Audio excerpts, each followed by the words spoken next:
राजधानी साताऱ्यामध्ये आणि या राजधानी साताऱ्यामध्ये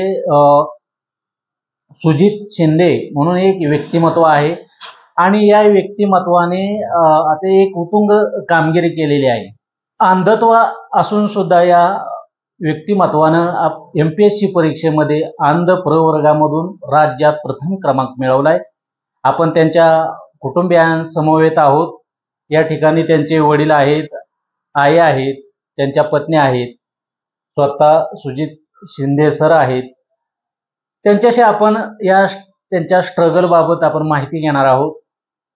तर सर काय सांगाल तुम्ही, काय नेमकं तुम्हाला यासाठी स्ट्रगल करावं लागलं? साधारणतः माझी 2009 मध्ये सुरुवातीला म्हणजे मी भारतीय रेल्वेमध्ये सातारा रेल्वे स्टेशन इथून माझ्या करिअरला सुरुवात केली नोकरीची. पण म्हणजे स्ट्रगल म्हणायचं झालं तर मधून अंधत्व आलं मला 5वीत असताना, पूर्ण अंधत्व आलं. आणि मग तिथून कसोटी सुरू झालेली की सुरुवात अशी होती की शिक्षण थांबतं की काय, एक वेळ असं वेळ होती. मी घरीच होतो. पण मग इथं एक सत्यशोध अंधसहयोग उपक्रम म्हणून एक सामाजिक संस्था आहे. तर त्यांचं असं मोटिव्ह होतं की ब्लाइंड मुलं समाजापासून तुटली नाहीत पाहिजेत, ब्लाइंड शाळेमध्ये घालण्याऐवजी नॉर्मल मुलांबरोबरच ती शिकली पाहिजेत, असं त्यांचा एक उद्देश. अण्णासाहेब कल्याणी शाळा त्यांनी पण खूप सकारात्मक हे दाखवली भूमिका. आणि जे आई वडील यांनी या सगळ्यांनी मिळून मग मला पुढं माझं शिक्षण सुरू ठेवण्याचा निर्णय घेतला. आणि मग तिथून या प्रवासाला सुरुवात झाली. आणि मग टप्प्याटप्प्याने मग लोक माझ्याशी जोडत गेली, सकारात्मक व्यक्ती भेटत गेल्या. आणि त्यामुळे मी असं मानतो की त्यामुळे माझा हा प्रवास इथपर्यंत पोहोचला. नेमकं हे अंधत्व कशामुळे आलं, काय तुम्हाला त्याच्याबद्दल माहिती आहे? म्हणजे अंधत्वाबाबत एक्झॅक्ट कारण खरं नाही कळालं, कारण तेव्हा खूप ग्रामीण भागामध्ये असताना मी अगदी 6 महिन्याचं असताना डोक्यावर असं पडलेलो होतो. आणि ते आयदर कारण असेल किंवा सल्फा ड्रग्सच्या रिएक्शन आलेली होती मला त्यानंतर काही कालावधीने. पण यातलं नक्की काय झालं ते त्या काळामध्ये इतक्या सुविधाच नव्हत्या. मी अगदी शाळेत जायला लागल्यावर, पुस्तक जवळ पकडून वाचायला लागल्यावर, डॉक्टरांना दाखवल्यावर मग लक्षात आलं की एका डोळ्याची दृष्टी नाहीये म्हणून. तर त्यामुळं एक्झॅक्ट कारण नाही कळालं की नक्की काय होतं. काळ पण तसा होता. मग तुमचं पुढचं शिक्षण म्हणजे कसं झालं त्या? म्हणजे आता जसं मी आधी म्हटलं की मग अण्णासाहेब कल्याणी विद्यालयात मी 5वी पासून पुढे मग शिक्षण जेव्हा मधून अंधत्व आलं, त्याच्या आधी तर मी नॉर्मल मुलांसारखंच इतर शिकत होतो. फक्त जवळ पुस्तक पकडून वाचायचो, पण नॉर्मल मुलांसारखंच लिहित वाचत होतो. पण जसं पूर्ण अंधत्व आल्यानंतर मात्र मग पहिले 1-2 वर्ष तर आई वाचून दाखवायची किंवा मित्र कोणतरी वाचून दाखवायचं, माझी चुलत बहीण वाचून दाखवायची. अशा ह्याच्यातूनच परीक्षा, आणि परीक्षेला शाळेतले शिपाई रायटर असायचे, मग ते प्रश्न वाचून दाखवायचे, मी सांगेल तशी ती उत्तर लिहायची. अशा स्वरूपात हा प्रवास सुरू झाला. पुढच्या टप्प्यात मी 8वीत असताना मग टेप रेकॉर्डर मला मिळाला. मधल्या काळात ब्रेल लिपी जी आमच्यासाठी लुई ब्रेल यांनी लिपी डेव्हलप केलेली आहे, जी बोट स्पर्शाने वाचता येते. ही लिपी मला सत्यशोध अंधसहयोग उपक्रम या संस्थेचे विशेष शिक्षक मला शाळेत किंवा घरी शिकवायला यायचे, त्यांच्याकडून मी ब्रेल शिकलो.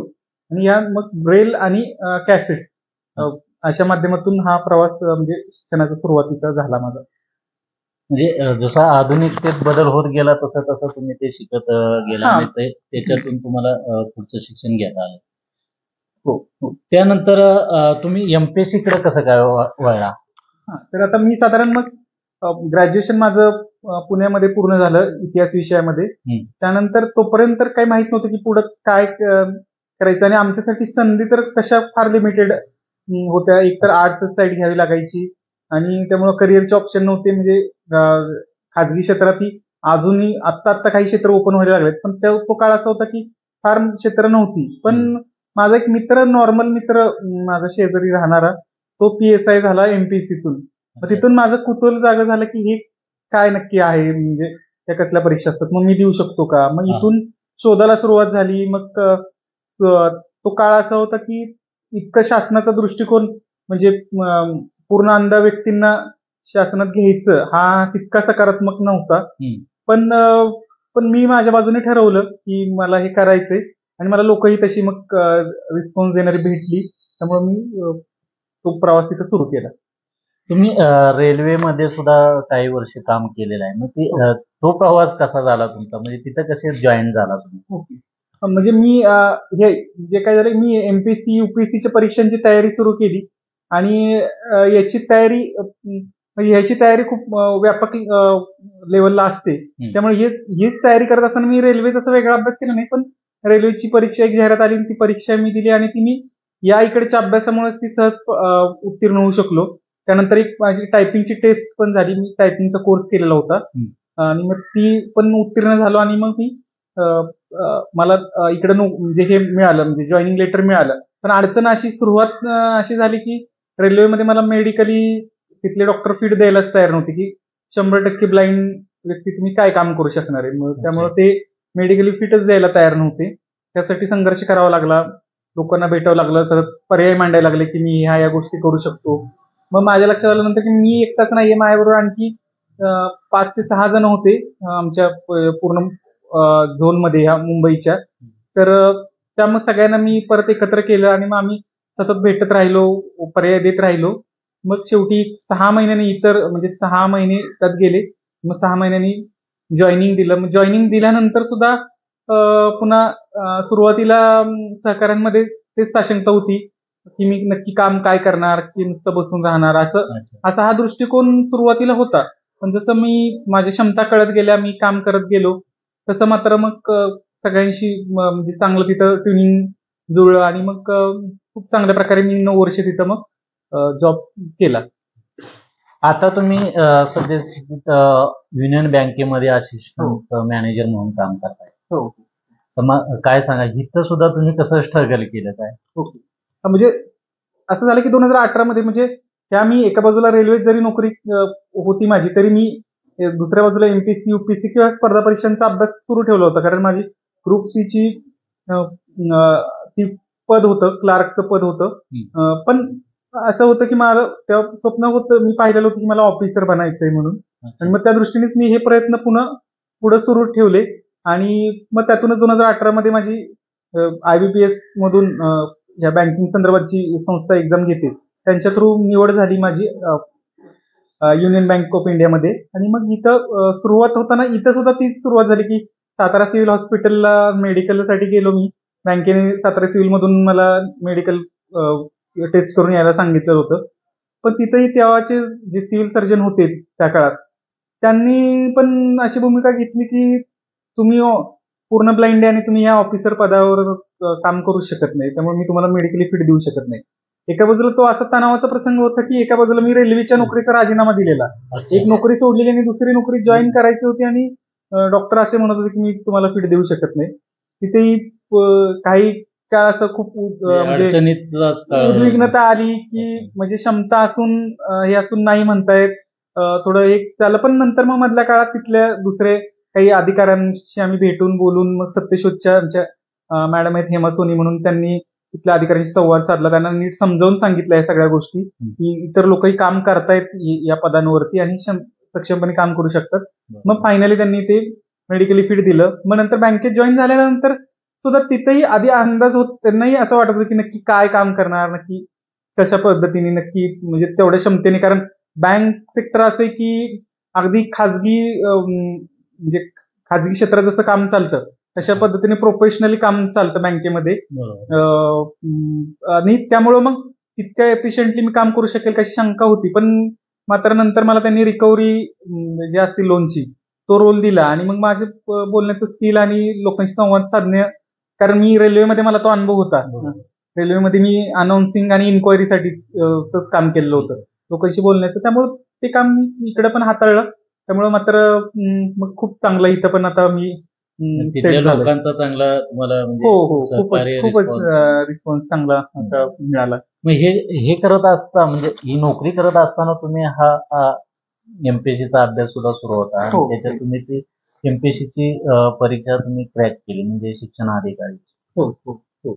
हा, म्हणजे मी जसं म्हटलं आधी की म्हणजे स्वप्न तर अल्टिमेट मी म्हणजे मला वेळ गेला हे सगळं करण्यामध्ये म्हणजे मी साधारण हे 2008-9 मध्ये सुरू केलेलं आणि आज 2024 आहे. पण स्वप्न तर पाहिलेलं होतं की एमपीसीतून किंवा युपीसीतून अधिकारी बनायचं हे अंतिम उद्दिष्ट होतं. आणि माझ्या एक शिक्षकांचं वाक्य आहे आणि ते मला खूप मनाला पटलेलं होतं की ते म्हटलेलं की भारतात असं होतं की आपल्याकडं माणसं स्वप्न बघतात, पण ते आपल्याकडून स्वप्न नाही पूर्ण झालं की मग पुढच्या पिढीवरती स्वप्न आपली लागतात. तर मला ते करायचं नव्हतं की आपलं स्वप्न स्वतःच पूर्ण शक्ती लावून पूर्ण करण्याचा प्रयत्न करायचा. आणि मग त्या दृष्टीनेच मी ही परीक्षांचा हे सुरू ठेवला. अभ्यास मधल्या काळात मग चढ उतार आले अनेक वेळा आणि सिस्टीम मधल्या अडचणी पण त्यात होत्या खूप. कोर्टात जावं लागलं, अशा सगळ्या गोष्टी झाल्या. पण मग फायनली हे आता 2024 मध्ये मात केली, यश मिळालं. यश मिळालं. एकंदरीत हे जे तुम्ही अभ्यास वगैरे करत असता, पण आधुनिकतेनुसार जसा बदल होत गेला तसं तुम्हाला म्हणजे अंधत्व असल्यामुळं अभ्यासक्रमात सुद्धा अडचणी येत गेल्या होत्या. पण तुम्हाला एक मदत करणारी एक व्यक्ती होती, ती म्हणजे तुमची धर्मपत्नी. त्यांनी सुद्धा तुम्हाला चांगलं सहकार्य केलं. मग ते नेमकं काय कसा प्रसंग तुम्ही सांगा? म्हणजे साधारण मी आधी कॅसेट्सच्या टेप रेकॉर्डर आणि कॅसेट्सवर अभ्यास करत होतो आणि तिथे थोड्याशा मर्यादा यायच्या, कारण शेवटी पुस्तक सतत स्पर्धा परीक्षांचा अभ्यास म्हणजे डायनॅमिक अभ्यास आहे. म्हणजे सतत चालू घडामोडी, रोज घडणाऱ्या चालू घडामोडींचा समावेश अभ्यासामध्ये होत असतो. त्यामुळे ह्या सगळ्या गोष्टी पकडणं कॅसेट्सवर ते सगळं अवघड होतं. पण 2016 मध्ये माझा विवाह झाला शिवनी बरोबर. आणि मग त्यानंतर तिने मग पूर्ण मला जो हा टेक्निकल सपोर्ट जो गरजेचा आहे, म्हणजे घडणाऱ्या करंट घडामोडी त्याचे व्हिडिओ असतील ते डाउनलोड करून मला देणं, किंवा काही लेक्चर्स, क्लासेसचे लेक्चर्स असतात की जे डाउनलोड करता येत नाहीत ते त्याचे कॉपीराईटमुळे ह्याच्यामुळे, पण ते अवेलेबल करून मग ते रेकॉर्ड, ते आधी ऑडिओ फॉर्म मध्ये रेकॉर्ड करून घ्यायचे आणि पुन्हा मग ते मला ऐकायला द्यायचे. हे सगळं मग सगळ्या ज्या जबाबदाऱ्या होत्या त्या सगळ्या मग तिने पूर्ण म्हणजे पत्नीने म्हणजे पूर्ण बॅकअप सिस्टीम तिने मला पूर्ण उपलब्ध केली. त्यामुळे मी इतर मुलांबरोबर, कारण आता इंटरनेटचं युग आहे आणि सतत अपडेट राहणं या सगळ्या गोष्टी असतात आणि ते चॅलेंज होतं. मग ते सगळं पूर्ण करायला मग तिचा रोल याच्यामध्ये खूप महत्वाचा होता. पण त्याच्यामध्ये सुद्धा कसं की तुम्ही त्यांनी तुमच्याशी विवाह केला, म्हणजे तुमचं प्रेम एकमेकांशी जुळलं. आणि काय किस्सा नेमका काय घडला होता? म्हणजे आम्ही तिला हेच, म्हणजे मी हे अभ्यास वगैरे कसा करतो, म्हणजे खूप लांबून नात्यात, म्हणजे तिची मामी आमची रिलेटिव्ह होती, त्यामुळे ती ओळखत होती मला. पण असं मग तिला कुतूहल वाटलं की हे कसं मी अभ्यास करतो काय. मग तिने मला कॉन्टॅक्ट केला की काय मदत असेल तर करायची तर सांग म्हणून मग मी पुस्तक रेकॉर्डिंगला तिच्याकडे दिली. मग असं तिथून प्रवास सुरू झाला. मग आम्ही बोलायला सुरुवात केली. माझा विचार जुळत गेले. तिचं पण एक असं वैचारिक वेगळं, म्हणजे तिचं वेगळं पण हे होतं की तिला असं, ती म्हणजे म्हणायची की मला असं, म्हणजे मुलीला पाहुणे बघायला येतात घरी, पाठावर बसवतात आणि मग असं पद्धतीने जे लग्न केलं जातं तिला मान्य नव्हतं. मग ज्या व्यक्तीबरोबर विचार जुळतात अशा व्यक्तीशी लग्न करायचं असं तिचा विचार होता. माझ्या बाबतीत माझी तीच भूमिका होती की मलाही म्हणजे असं मी हँडिकॅप आहे म्हणून मग तसंच हँडिकॅप एखादी व्यक्ती शोधणं, तर असं म्हणजे ते मग काय प्रॉब्लेमला प्रॉब्लेम जोडणं अशा पद्धतीने विचार करता ती व्यक्ती कशी, असं महत्वाचा विचार जुळणं, हेच मग माझ्या बाजूने पण होतं की वेवलेंथ जुळणं त्या व्यक्तीशी. मग हे माझ्या बाजूने होतं आणि मग तसं ते आमचे विचार मग जुळत गेले. मग सगळ्याच बाबतीत आम्ही म्हणजे सुरुवातीपासून म्हणजे कुठल्याही गोष्टी, म्हणजे लग्ना आधी पण आणि लग्नानंतर पण, की जे आपल्या मनाला पटते, विचारांना पटते त्याच गोष्टी करायच्या. कुठल्याही गोष्टी ब्लाइंडली फॉलो नाहीत करायच्या, म्हणजे आपल्या कुठल्याही परंपरांपासून असू देत किंवा काय असू देत. असं मग ते विचार आमचे एकमेकांशी जुळत गेले आणि त्यातून मग निर्णयापर्यंत आम्ही पोहोचलो. मग हे जे तुम्ही स्ट्रगल करत असताना तुम्हाला मदत सुद्धा जे तुमचे आई त्यांनी खूप केली. तुमचं वडील नोकरीच्या निमित्तानं बाहेर असताना सगळं देखभाल तुमची करणे किंवा तुमचे सांभाळ करणे हे सगळं तुमच्या आईने केलं.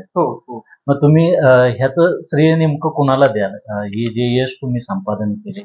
हो, म्हणजे नक्कीच म्हणजे माझी म्हणजे सगळी सुरुवात म्हणजे आईच्या बाबतीत, की आईनी तिचं शिक्षण 7वी झालेलं, पण तिला असं शिकण्याची स्वतःला तिला इच्छा होती, पण तिला ते दुर्दैवाने तेव्हा ग्रामीण भागातली पार्श्वभूमी घेता आलं नव्हतं. तिने ते माझ्यामध्ये ते बिंबवलं होतं, की शिकणं महत्वाचं आहे आणि मग हे मध्येच अंधत्व आलं वगैरे, पण तिने मग वाचून दाखवणं मला, अच्छा. रेकॉर्डिंग करणं म्हणजे सुरुवातीचा तर काळ, की मी नंतर वाचन एनजीओ हे सगळ्या नंतर जोडल्या गेल्या, पण सुरुवातीचा टप्पा असा होता की आईच हा मुख्य सोर्स होती आणि मग नंतर माझी एक चुलत बहीण होती, ती गावाला असायची, पण ती परीक्षा असेल तेव्हा ती यायची.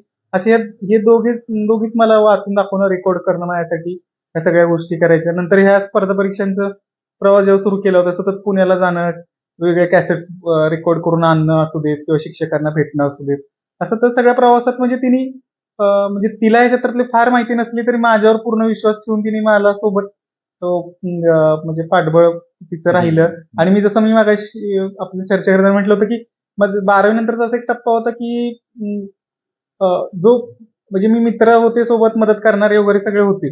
पण मी स्वावलंबी नव्हतो, म्हणजे स्टिक घेऊन चालणं असू देत किंवा अच्छा. स्वतः राहणं. तिथं त्या टप्प्यावर आईने निर्णय घेतला, की मला हॉस्टेलला पुण्याला ठेवायचं, जेणेकरून मी स्वावलंबी बनेन म्हणजे स्वतःचं स्वतः. कारण भविष्यात मित्र सगळे वेगवेगळ्या आपल्या करिअरनी बाजूला जाणार आहेत आणि तेव्हा मग परत मग माझं काय, असं जो प्रश्न होता. मग तिथं तो निर्णय खूप एकटे महत्वाचा पडला होता. असं. मग तो निर्णय खूप महत्वाचा होता. तो त्यांनी घेतला आणि मग त्यामुळं म्हणजे इतर नातेवाईकांचा विरोध होता, की असं ठेवणं मला एकटं. पण तिने तो निर्णय घेतला आणि त्यामुळे मग मी हा त्या धाडसाचाच निर्णय म्हटला धाडसाचा निर्णय होता, तो घेतला. त्यामुळं मग तिथून हा प्रवास सुरू झाला. मग वडिलांच्या बाबतीत त्यांना जरी हे नाही करता आलं, म्हणजे प्रत्यक्ष फार त्यांचा असा रोल नसला तरी जे काही आमची आर्थिक पार्श्वभूमी काही फार तेव्हा इतकी हे नव्हती. पण त्यांच्या बाजूने त्यांनी पूर्ण जे काय करतोय ते बाबा करा, म्हणजे ह्याला आम्हाला सपोर्ट सपोर्ट देणं, चांगला. ते त्यांनी त्यांच्या बाजूने खूप चांगलं केलं नंतरच्या काळात. आणि सगळे मग पुढचं आणखी म्हणजे मी सोबत, आता तुम्ही विचारलेल्याला जोडूनच सांगतो, की म्हणजे असे आणि इतर पण मग व्यक्ती आमचे नातेवाईक आहेत. माझा आता भाऊ आहे, वहिनी आहेत. यांचा पण खूप सपोर्ट सगळ्यांचा मिळाला. परत नातेवाईक आहेत आणि जसं मी ही स्पर्धा परीक्षांची सुरुवात केली, तर त्या दरम्यान आमच्या सत्यशोधच्या हेमा सोनी मॅडमनी न्यूज पेपरमधून सकाळमधूनच आवाहन केलं होतं, की असं असं अंध व्यक्तीने त्याला कलेक्टर बनायचं, असं आपल्या बोलीभाषेत नेहमीच म्हणजे असं आवाहन केलं होतं, की त्याला तर तुम्ही वाचून दाखवण्याची अशी आवश्यकता आहे.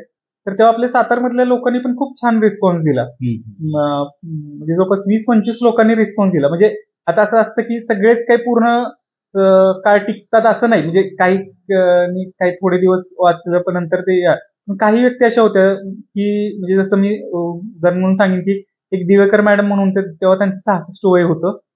त्या कॉलेजमध्ये रोज मला येऊन त्या शिवाजी कॉलेजमध्ये रीडिंग करून दाखवायच्या. पुन्हा एक बक्षी सर म्हणून होते, बजाजमध्ये ते ऑडिटर होते. तर ते यायचे. आणखी ते धनराज लाहोटी म्हणून लाहोटी कलेक्शन सातारमधलं आहे. तर त्याचे ते ओनर आहेत, ते असे यायचे आणि मला म्हणजे ते अगदी वाचून दाखवायचे, म्हणजे अशा मॉरल स्टोरी वेगवेगळ्या येऊन मला वाचून दाखवायचे. एक 10वीत एक तेव्हा चुकून विषय गेलेला असा मुलगा होता, की चुकून त्याचा एक विषय गेलेला होता. पण मग अशा वेळी एक मूल वेगळ्या वळणाला लागू शकतो, पण त्या मुलाने पण ते वाचलं. त्याचं नाव अमय पंडित आहे. आज तो चांगला म्हणजे सीए येतो. तर तो पण मग मला वाचून दाखवणं किंवा कुठं सोबत घेऊन जाणं असू देत, काय अशा गोष्टी करायला तो आला. म्हणजे अशी लोक वेगवेगळी अशी भेटत गेली, जोडत गेली, की त्यांनी मला खूप चांगला सपोर्ट केला आणि त्यामुळे मग माझा आत्मविश्वास वाढत गेला ह्या सपोर्टमुळे. माझे शिक्षक पण मग स्पर्धा परीक्षांमध्ये वेगवेगळे शिक्षक भेटले, जसं एक भूषण देशमुख म्हणून आहेत शिक्षक. खूप म्हणजे त्यांनी पूर्ण तेव्हापासून ते आजपर्यंत पूर्ण सपोर्ट, म्हणजे मला कधीही मी फोन केला तरी माझ्यासाठी अवेलेबल असायचे. कुठली अडचण, कारण मी इंटरनेट पाहू शकत नाही वगैरे, मग मला त्या लिमिटेशन्स आहेत. तर मग ते माझं काम म्हणजे माझ्या बाबतीतलं ते सगळं सोर्स म्हणून ते असायचे. असे शिक्षक पण खूप चांगले मला भेटले. हे सगळ्यांनी खूप सपोर्ट या सगळ्या गोष्टींमध्ये केला. मार्च 2024 मध्ये या परीक्षेचा, एमपीएससीच्या परीक्षेचा निकाल लागला. त्यानंतर तुमची निवड म्हणजे प्रथम राज्यामध्ये आला तुम्ही. हो.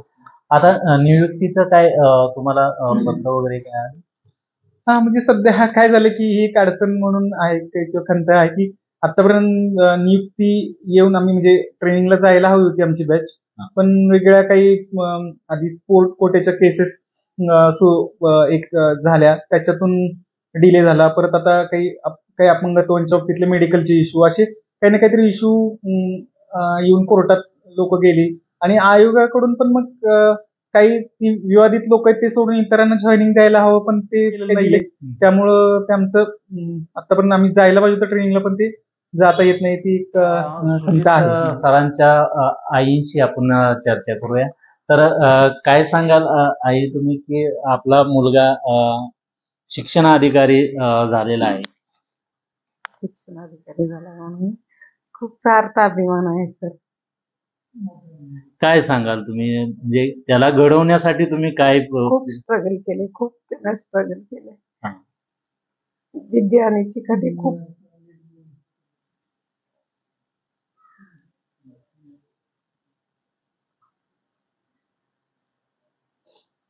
याच म्हणजे मला अभिमान आहे की हा. म्हणजे असा मुलगा पोटी जन्माला यावा.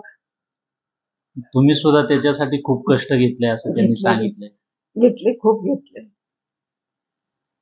ते लहान बाळ सांभाळताना किती आईला त्रास होतो हे तुम्हाला तसाच झाला त्रास, हा. पण त्याची जिद्द आणि चिकाटी होती, त्याच्यामुळे मला म्हणजे असं वाटायचं की तो एवढा प्रयत्न करतोय, आपण का मागं पडायचं, हा.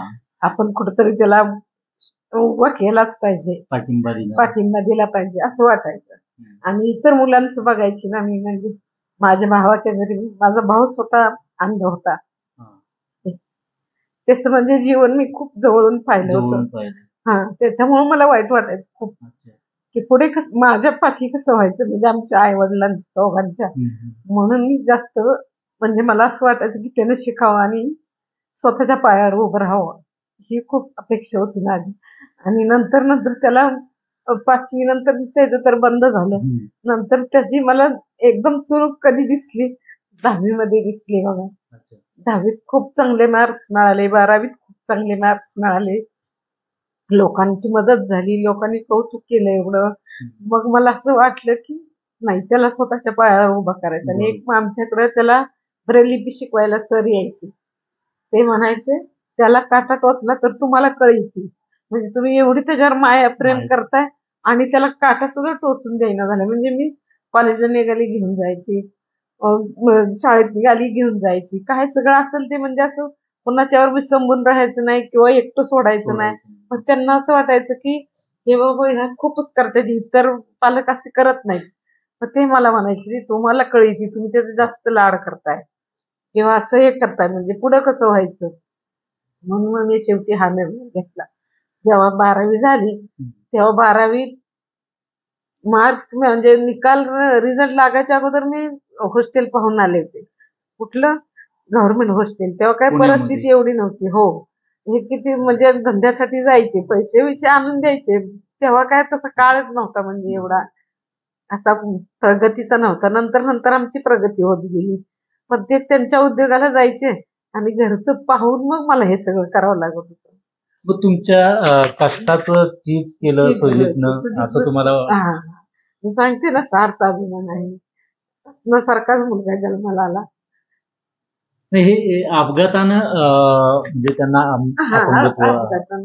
अपंगत्व काय नेमकं झालं होतं? काय झालं होतं, असं लहानपणी म्हणजे 6 महिन्याचा होता तेव्हा एकदा मी असे संध्याकाळी स्वयंपाक करत होते. म्हणजे गावाला होते तेव्हा स्वयंपाक करत होते. हे गाडीवरून गेलेले. लिंबगाव ना? आमचं गाव इथलं गोवे. लिंबगोवे. स्वयंपाक करत होते. घरी सासूबाई नव्हत्या, जाऊबाई नव्हत्या आणि दुसऱ्या जाऊबाई होत्या, मधल्या जाऊबाई होत्या. त्या जाऊबाईंची मुलं 4, माझं 1 आणि 2 मधल्या जाऊबाईंची मुले 3, असं आम्ही एवढं कुटुंब होतं. सासू सासरे होते, पण सासूबाई नव्हत्या, म्हणजे गावी गेल्या होत्या आणि सासरे होते. आणि मग तिथं कसं गावाला चूल वगैरे, तेव्हा चुलीवरच असं कुठं डेव्हलप होतं काय. मग ते चुलीवर स्वयंपाक करत होते. मग स्वयंपाक करता करता ह्याला असं म्हणजे पाजून दिलं आणि स्वयंपाकरी करायला बसली. जोत होतं, पहिले जोती असायची बघा. पडवीला असं जोत होतं. तिथे एक असं मोठा बॉक्स मांडला होता. पूर्वी मोटर, नांगर, हे जे काय आपल्या वस्तू होते ते पाण्याने सगळे खोलायचे, मोटर असं ते इंजिनचे वगैरे पाण्याचा असा मोठा बॉक्स होता आणि तो मोठ्या भाऊजीने आमच्या त्या घरात ठेवलेला आणि मी इथून एवढंच अंतर, पण मी इथं बसलेले भाकरीला. ते दिरांची मुलगी होती ती त्यावेळेला असेल नववीला पण नव्हती, म्हणजे 7वी-8वीला असेल. मग तिला पाजून तिच्याकडे संध्याकाळ झाली होती, लाईट होती, तिने आपलं असं पाठीवर टाकलं, पाजून दिलं, ती गेलं. ती ह्याचं डोकं तिला ते दिसलंच नाही, ते बॉक्स मांडलेलं. हा नाही, पुढे होतं, आता इकडे निघाले, पण असं बाळ घेतल्यामुळे तिला काय लहानच, आता ही आमची नात आहे का नाही तेवढी 5वी-6वीलाच होती, 7वी-8वीला नाही, 6वी-7वी.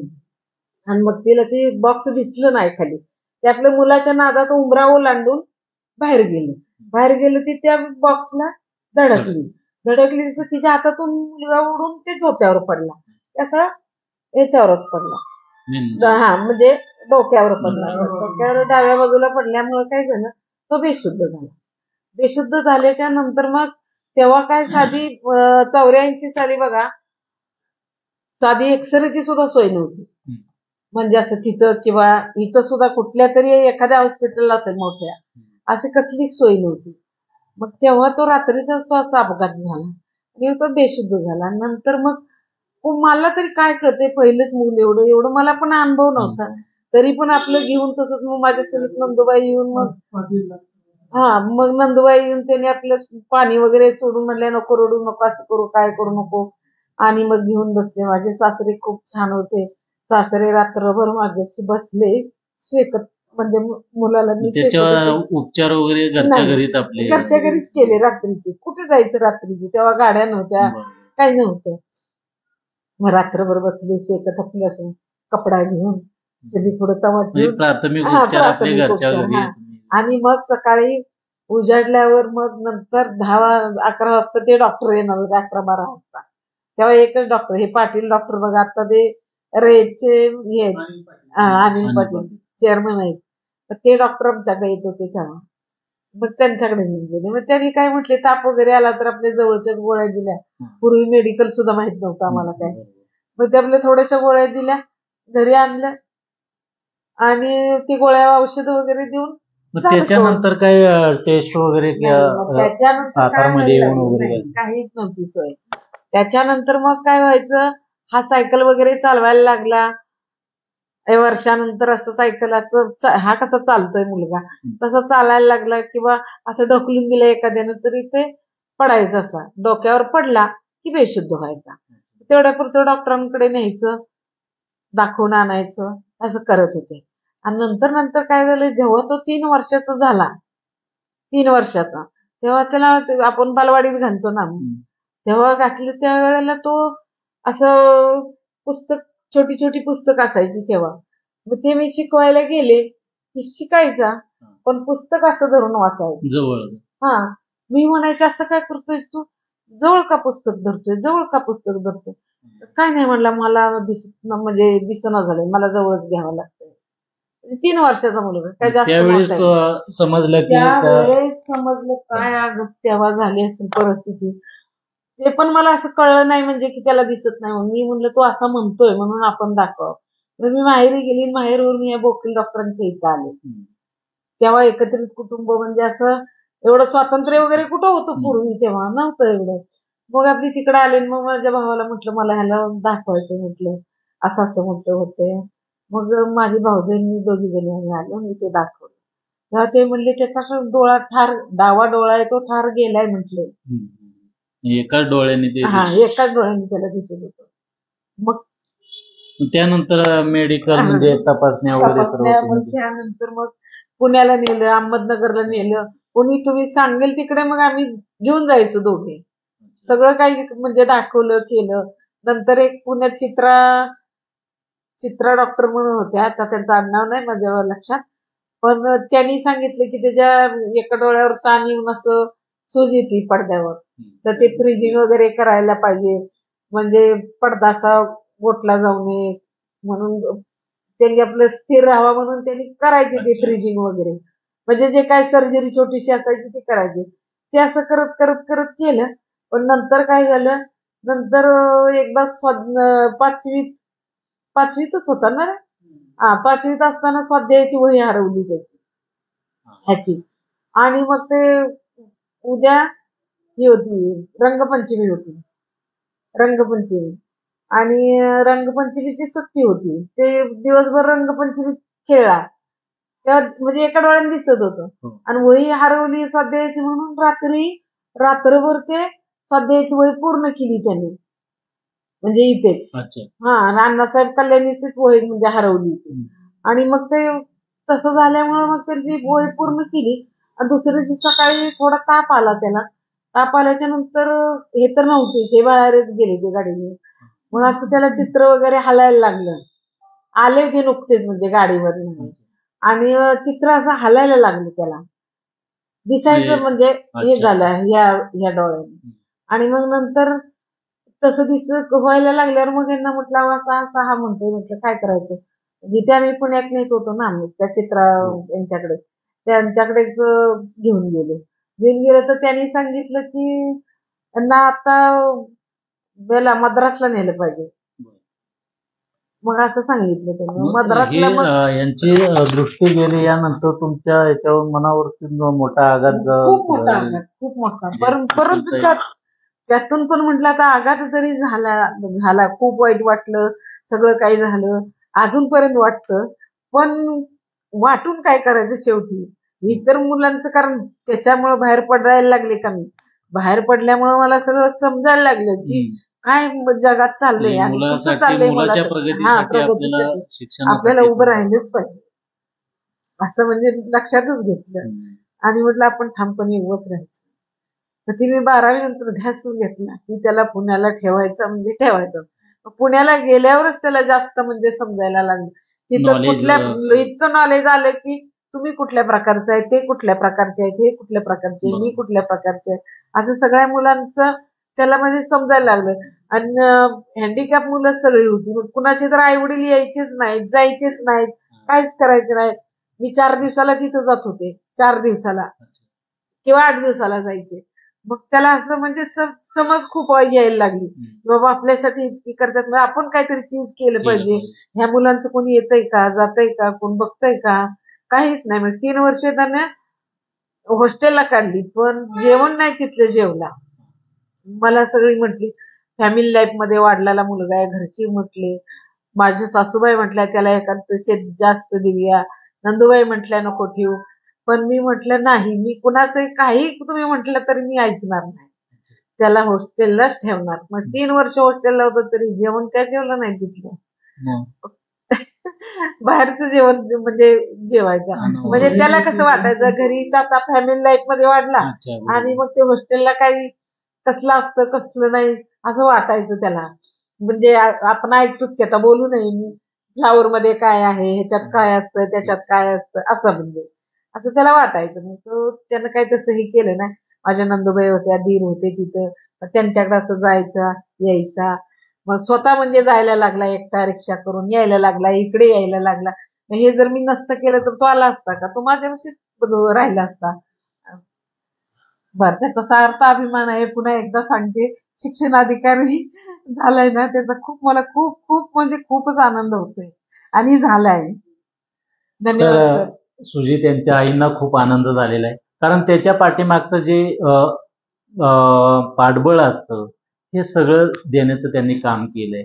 आणि हे पाठबळाचं देत असताना सुजितने सुद्धा की आपल्या आईचं कुठंतरी श्रम वाया जाऊ नये, त्याला कुठेतरी चांगली फळं लागावीत हा दृष्टिकोन ठेवून त्यांनी चांगला MPSCचा अभ्यास केला आणि हे शिक्षणाधिकारी पद त्यांनी गवसलेलं आहे. इथून पुढे सुद्धा ते आपल्या MPSCच्या माध्यमातून अनेक परीक्षा देऊन आणखी मोठ्या उच्च पदावर जाण्याची त्यांची मनीषा आहे, ती पूर्ण करणार. त्यांचे वडील आहेत, त्यांच्याशी सुद्धा आपण संवाद साधूया. तर काय सांगाल तुम्ही? तो लहानपणापासून खूप जिद्दी आणि त्याला शाळेचं खूप वेळ आहे. शिक्षणामध्ये त्याला फार आवड होती. आम्हाला डॉक्टरनी सांगितलं होतं की त्याला शिकवू नका, त्याला काहीतरी बिझनेस करून द्या, काहीतरी धंदा द्या. त्याला शिक्षणाचा खर्च करण्यापेक्षा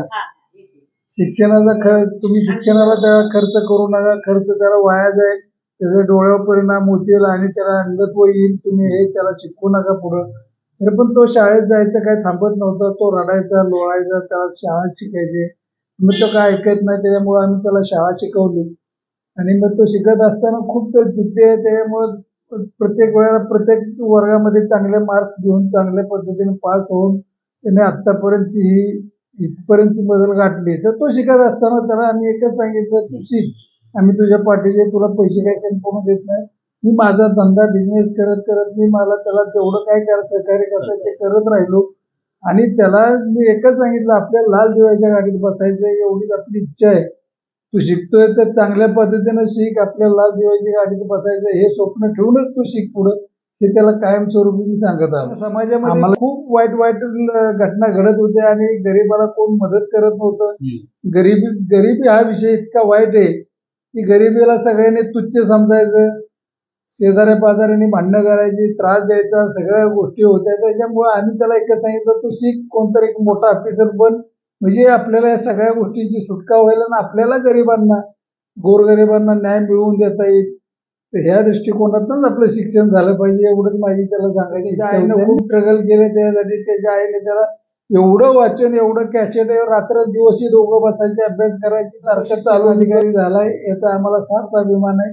आणि तो अजून पुढे कलेक्टरच्या परीक्षा देतोय, तो शिकत राहतोय, शिकतोय, त्याचा अभिमान आहे. पत्नी जर असेल तर ते काय यश मिळवू शकतं हे आपण आता पाहिलं. वडिलांची इच्छा होती की आपल्या मुलानं लाल दिव्याच्या गाडीमध्ये पोचावं, तर हे स्वप्न ते पूर्णवताकडे नेत असताना त्यांना मदत करणे हे आपलं जे वडील आहेत ते करत होते. असं करत असताना त्यांच्या आयुष्यामध्ये त्यांच्या पत्नी आल्या आणि त्यांचं जीवनच पालटून गेलं. तर आपण त्यांच्या पत्नी आहेत त्यांच्याशी आपण संवाद साधूया की आता त्यांच्या आईचं वय सुद्धा झाले आणि हे वय झाल्यानंतर आता तुम्ही त्यांच्या अर्धांगिनी आहात. तर नेमकं काय सांगाल तुम्ही याबाबत? काय सांगू म्हणजे आता त्याच्यासोबत आता चाललंय जे काय आहे ते. मी काय म्हणजे माझं BA झालेलं आहे, मी काही नोकरी वगैरे करत नाही. त्यामुळे मला काही हे त्याच्याबरोबर जाणं किंवा त्याच्या परीक्षा हे करणं, त्यामुळे ते काही अवघड जात नाही. फक्त घरकाम आणि हे तुमची त्यांना साथ लाभणं हे सुद्धा भाग्य समजलं पाहिजे. योगायोग म्हणजे तो कॉलेजमध्ये आमची ओळख झाली. त्याला मी पुस्तक वाचून रेकॉर्डिंग करून देत होते. आणि लग्नाचं म्हणाल तर आपल्या समाजामध्ये जी पद्धत आहे, पाटावर बसून मुलगी जी बघतात आणि 5-6 मिनिटात किंवा एका दिवसात किंवा 2 दिवसात लग्न ठरवतात, ते मला मान्य नव्हतं. म्हणजे मी त्या पद्धतीला चुकीचं नाही ठरवते, आता ते पारंपरिक चालत आलेले, पण ते माझ्या मनाला पटत नव्हतं आणि मला तसं लग्न करायचं नव्हतं. आणि माझ्या आई वडिलांनी पण मला म्हणजे मला एक मोठा भाऊ आहे, त्याच्यासोबतच मला वाढवलं की मुलगी किंवा असं भेदभाव केला नाही. त्यामुळे मला निर्णय म्हणजे जेव्हा हा भेटला तेव्हा त्याचे विचार पटले मला, त्याचा स्वभाव आवडला. आणि मेन म्हणजे हे की अभ्यास मला पहिल्यापासून आवडत नाही आणि त्याला दिसत नसूनही म्हणजे तो एवढा अभ्यास करतोय, स्पर्धा परीक्षा देतोय, रेल्वेमध्ये नोकरीला आहे. मला सगळं असूनही मला ते करता येत नाहीये किंवा माझी करण्याची इच्छाच नाहीये असं. मग ते मला खूप मोठं हे वाटलं. त्यामुळे मग त्याच्याकडे मी जास्त त्याची आकर्षले गेले. आणि मग काही टप्प्यावर वाटलं की माझा हा जीवनसाथी होऊ शकतो. मग मी त्याला बोलले. मग ते आम्ही असंच बोलत मग त्यांनी पण माझी परीक्षा घेतली की बाबा ही ठाम आहे की नाही. परीक्षा म्हणजे बोलणं चालणं आमचं हे झालं.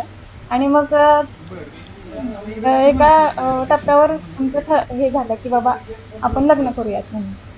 आणि मग तुम्हाला म्हणजे एक पती चांगला भेटला, त्याबरोबर तुम्हाला सासू सासरे सुद्धा चांगले भेटले. त्यांचा सुद्धा स्ट्रगल यांच्याबाबत म्हणजे खूप आहे. तर काय सांगाल तुम्ही? नाही म्हणजे कसं, मी तर आत्ता आली आहे 2016 साली, पण लहानपणापासून ते लग्नाच्या आधीपासून त्या दोघांनीच त्याला म्हणजे सांभाळलं, मोठं केलं.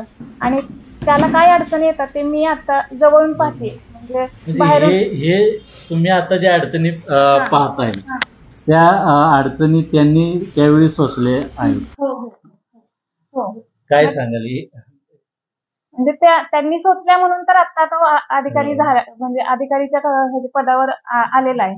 त्यांनी जर इतर मुलांसारखं, बरेच आई वडील लक्ष देत नाहीत किंवा एखाद्या ह्याच्यामध्ये तू कुठलं तरी दुकान टाकून दे, पान मसाल्याचं दुकान टाकून दे, बैठं काम जे आहे ते तू शाळा सोडून दे, असं बऱ्यापैकी, म्हणजे त्यांना आपण नावं ठेवायची नाहीये. त्यांची जी परिस्थिती असेल ते त्यांच्या परिस्थितीनुसार चालतं. पण याला माणसं भेटत गेली.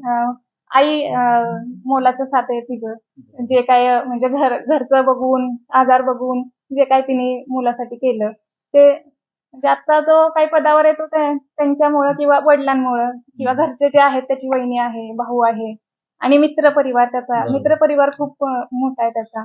ते सगळ्यांच्या साथीनं असं ते चालत गेलं आणि माणसं खूप आता म्हणजे वाईट माणसं आहेत हे असं काही नाहीये. भरपूर माणसं चांगली आहेत आणि त्यांची सगळ्यांची मदत घेऊन आम्ही पुढे चाललो.